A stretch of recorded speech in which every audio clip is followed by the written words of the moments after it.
하나님의 말씀은 역대하 35장 20절로 시작합니다. 우리가 고민하는 것 중에 하나가 하나님의 은혜와 인간의 자유의지 사이의 관계입니다. 분명한 것은 하나님의 은혜가 있을 때 인간의 자유의지가 발동된다는 겁니다. 그러니까 하나님 우리에게 은혜를 주실 때 내가 선을 행할 건가 악을 선택할 수 있는가 자유의지가 생깁니다. 반대로 하나님의 은혜가 이제 걷어지게 되면 어떠냐? 우리는 악을 행할 수밖에 없습니다. 그렇기 때문에 여러분이 살아가는 데 있어서 뭔가 선을 행할 수 있고 악을 행할 수 있는 그런 가능성이 있다는 것은 아직 하나님의 은혜가 머물고 있다는 겁니다.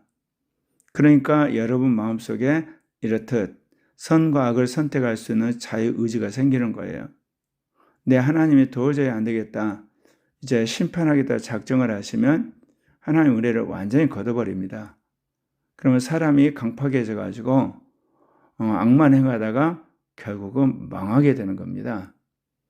이것은 인간의 역사의 시작에서부터 마지막 천년왕국까지 계속되는 하나님의 은혜와 인간 사이의 관계입니다. 이거는 예수 그리스도의 복음을 믿지 않는 그런 이방인에게도 여전히 적용되는 거고요.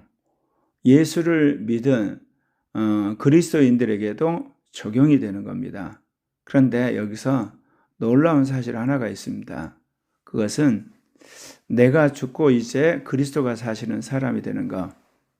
그래서 하나님의 택한 자가 되고 그리스도의 의인이 되고 영이 이기는 자라고 하는 사람에게는 이제 자유가 없는데 그 자유가 어떤 자유가 없다는 뜻이에요. 악을 행할 자유가 없습니다. 선만 행하게 되고 의만 행하게 됩니다.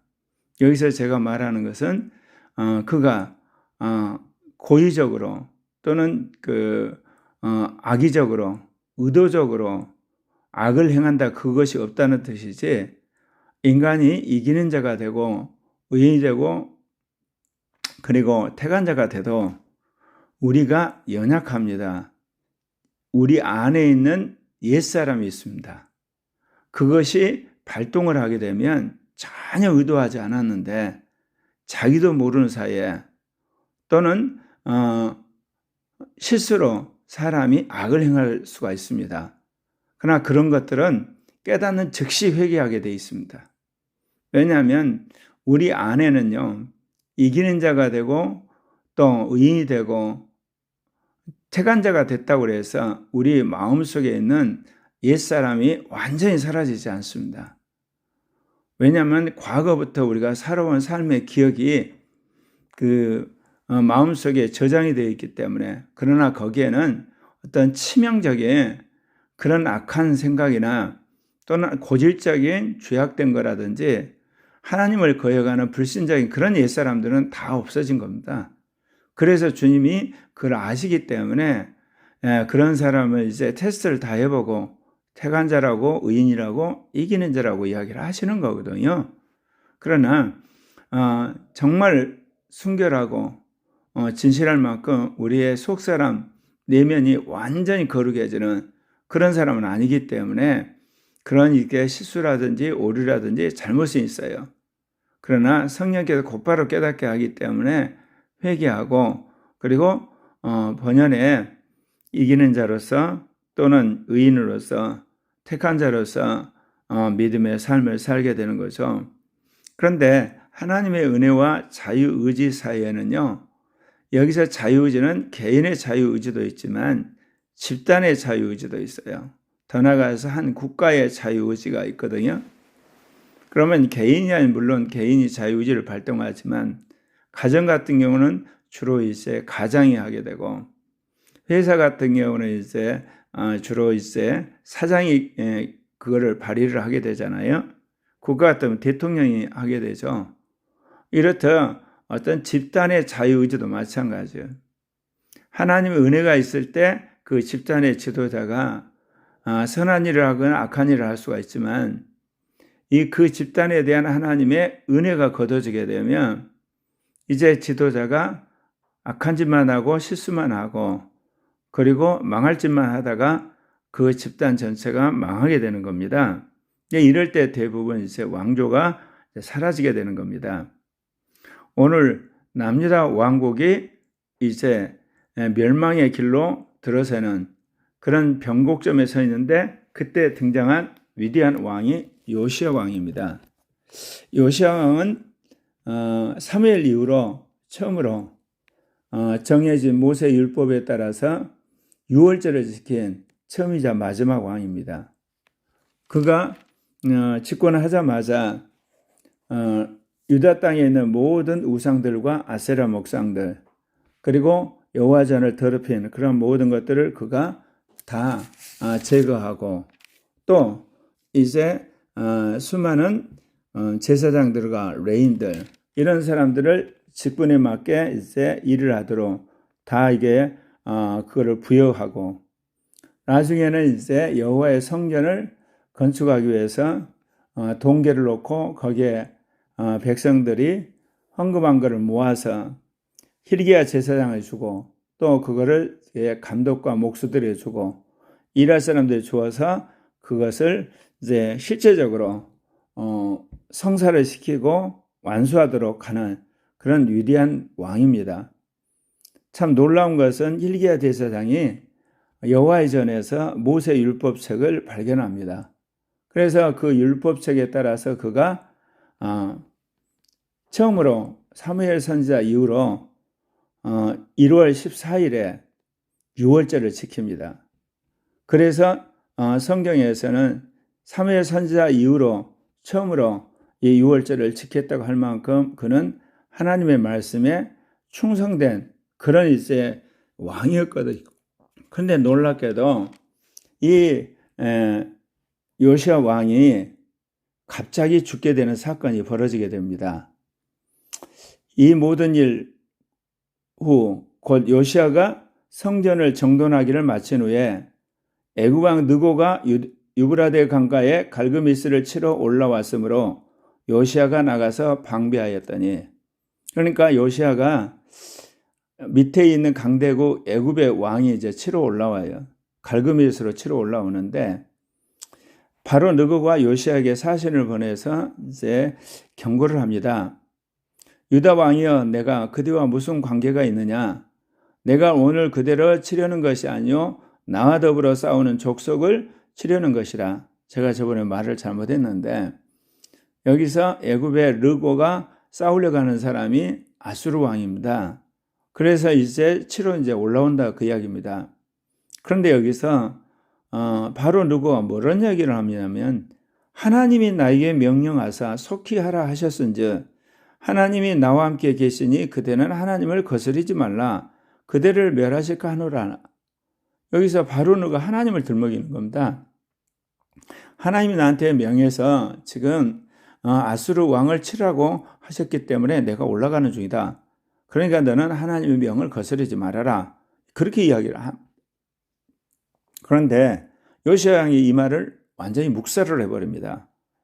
그래서 요시야가 몸을 들여 이제 떠나기를 싫어하고 그 대신 변장을 합니다. 이제 변장을 하게 되면 이제 왕이 누군지는 모르지 않습니까? 그러면 이제 살아남을 줄 알고 그래서 이제 싸우게 되는데요. 오늘 말씀해 보면 역대하 35장 22절에 보면 하나님의 입에서 나온 르고의 말을 듣지 아니하고 무기또 골짜기에 이르러 싸울 때에 활 쏘는 자가 요시야 왕을 쏜지라. 왕이 그의 신하들에게 이르되 내가 중상을 입었으니 나를 도와 나가게 하라. 여기 보면 바로 르고를 통해서 하나님의 입에서 나온 말씀이라는 표현을 쓰게 됩니다. 여기서 우리가 알아야 될 것은요. 하나님의 말씀은요. 하나님을 믿는 백성을 통해서 나올 수도 있지만요. 우리가 하나님의 복음을 모르는 이방인들의 입술을 통해서도 하나님의 말씀이 나올 수가 있습니다. 하나님의 영이 우주 만물을 움직이고 모든 인간을 움직이고 계시거든요. 그러니까 어떨 때는 이런 이방인들의 입술을 통해서 하나님의 말씀을 이제 선포케 하는 경우도 있습니다. 이 경우가 오늘 바로 느고가 그랬고요. 이스라엘 백성이 이제 포로에서 돌아오게 될 때 페르시아 왕 고레스가 또 이스라엘 백성을 돌아가라 하거든요. 그래서 우리가 믿는 하나님은 우주 만물과 인류 역사 전체를 주관하신 분이라고 우리가 믿어야 돼요. 그러나 하나님의 구원의 말씀이 선포되는 것은 예수 그리스도의 복음을 믿고 죄사함을 받고 성령을 받은 하나님의 백성들을 통해서만 그게 전파됩니다. 바로 느도가 하나님의 입에서 나온 말씀이라는 것은 전쟁에 관한 이야기이기 때문에 하나님 그렇게 하시는 것이 이방인의 입술을 통해서 구원의 메시지는 결단코 전파되지는 않습니다.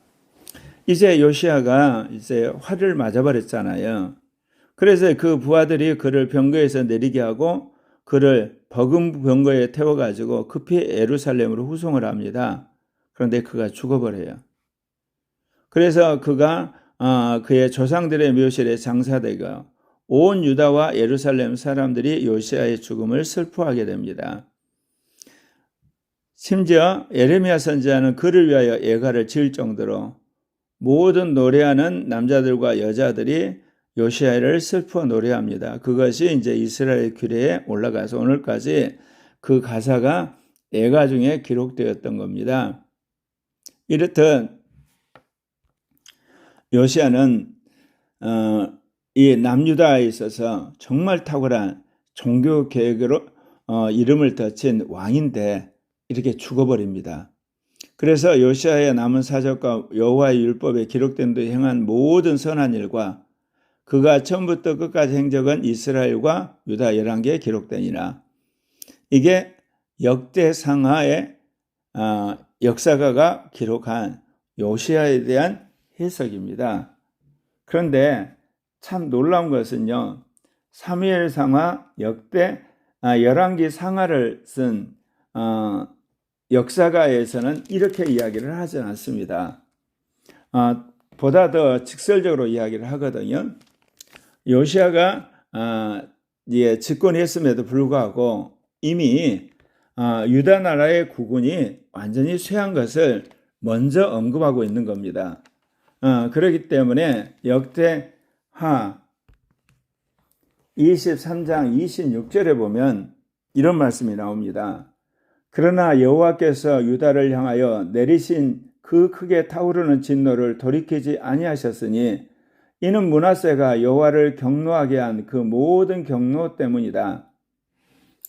므낫세가 어린 나이에 왕이 돼가지고 우상을 섬기고 온갖 잡신들과 일월 성신들 그리고 아세라 목상을 여호와 전 앞에 세우고 그런 악한 짓을 하거든요. 그때 하나님께서는 유다 왕조를 망하게 하려고 작정을 하신 겁니다. 그렇기 때문에 이 사무엘상하 열왕기상하 기자가 바로 이 사실을 지적을 하는 겁니다. 요시야 당시에 애굽왕 바로 느고가 아수르 왕을 치고자 하여 유브라데 강으로 올라가므로 요시야 왕이 맞서갔더니 애굽 왕이 요시야를 무깃도에서 만났을 때 죽이더라.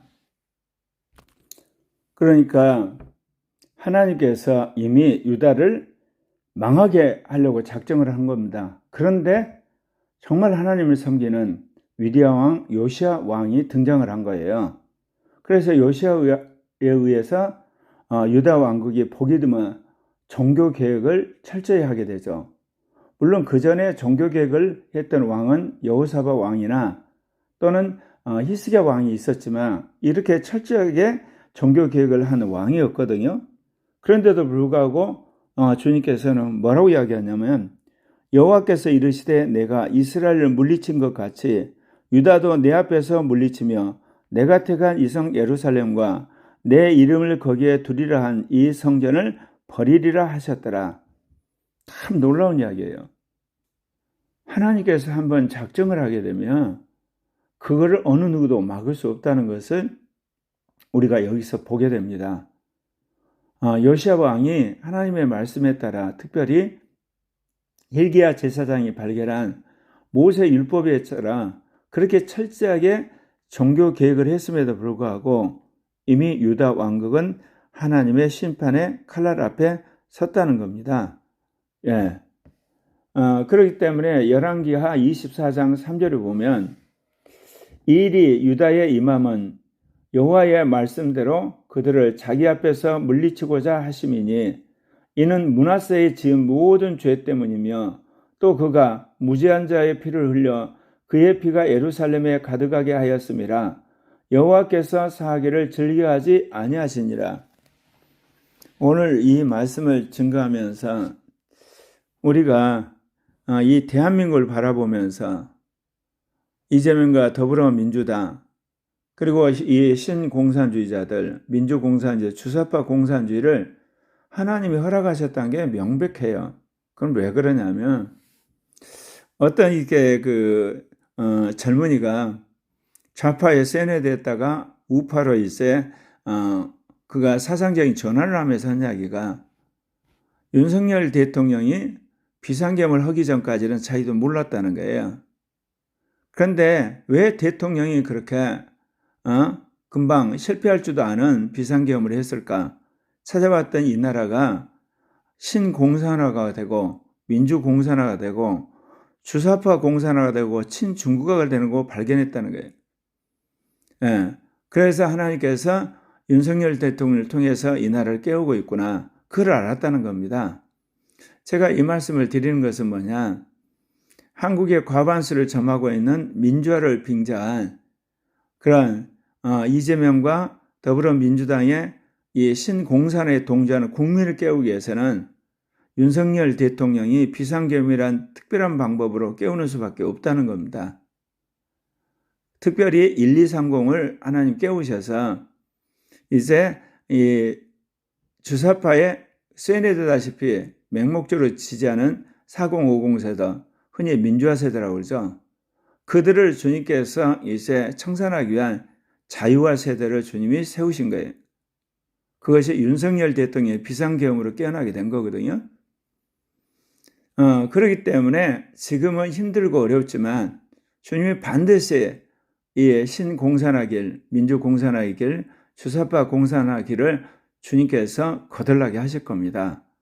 그리고 이제 1230을 자유화 세대로 깨우게 하셔서 하나님이 정말 이 나라를 자유민주적인 그런 나라로 세워서 이제 북한과 통일을 할 수 있는 세력으로 만들게 하실 겁니다.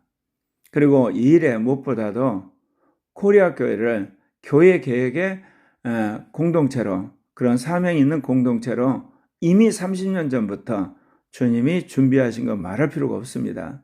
그래서 인류 역사는 하나님의 은혜 안에서 인간으로 하여금 개인이든 가정이든 사회든 국가든 자유의지를 갖고 일할 수 있도록 허락하셨지만 정말 주님께서 심판하려고 하면 하나님의 은혜를 거두게 되면 멸망의 길로만 갈 수밖에 없다는 것입니다. 그렇기 때문에 우리는 개인적으로나 가정적으로나 사회적, 국가적으로 하나님의 은혜가 머물 때 하나님의 편에 서고 의로운 편에 서고 진실한 주님이 기뻐하는 길의 편에 서게 될 때 그 개인이나 공동체가 하나님의 축복을 받아서 정말 든든한, 그리고 하나님이 기뻐하는 그런 자유민주적 국가로서 세계 가운데 빛을 발하는 그런 국가가 되리라 믿습니다. 그렇기 때문에 오늘 비록 유다 왕국이 망하게 되는 상황에서 요시야 왕이 전쟁에 나가지만 하나님이 막아주시지 않으셨어요. 이제는 이 나라 국은이 다 했기 때문에 이런 하나님께서 심판의 그런 결정을 하신 것처럼 거꾸로 저는 하나님께서 이 나라를 다시금 회복시키는 자유민주 국가로 회복시킬 계획을 가지고 계셔서 30년 전에 이미 한국교회를 개혁할 계획을 주님 말씀하셨다는 거예요. 개인적으로는 43년 전이거든요. 그리고 그렇기 때문에 주님께서 교회도 개혁하고 국가도 개혁하고 그렇다 나서 민족도 통일하는 역사가 반드시 있을 것입니다. 이것을 믿고 우리가 기도하고 투쟁하는 코리아교회 형제자매들이 되었으면 합니다.